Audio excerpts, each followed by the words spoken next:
Prairie dogs are burrowing ground squirrels that socialize in colonies called towns. Usually towns are less than half a square mile in size. But in the early 1900s, naturalist Vernon Bailey recorded a town in Texas that was said to be over 25,000 square miles in size. He estimated that there were around 400 million prairie dogs in that prairie dog megacity. That's more prairie dogs than the amount of people in the US today. That was over 100 years ago when the black-tailed prairie dog population was over 98% larger than it is today. They got a bad rap and were taken out by the millions when everything plain was being converted to farmland. Farmers didn't like them eating their crops and leaving holes all over the place. And getting the bubonic plague didn't help their reputation or population either. Prairie dog burrows are cool as hell because they're engineered to be.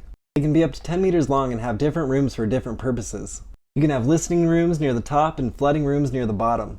And you can also have nursing rooms and sleeping rooms.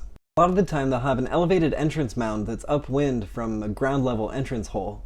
Air moves faster over the elevated mound, which creates an area of low pressure. And higher pressure at the ground level creates a cooling, ventilating draft through the burrow. Prairie dogs are considered a keystone species because their burrows get used by other animals. And they turn up topsoil, which is good for prairie vegetation. And they're a choice food source for scores of predators like eagles, hawks, coyotes, and badgers. Being under threat from so many, they have one of the most complex systems of communication in the animal kingdom.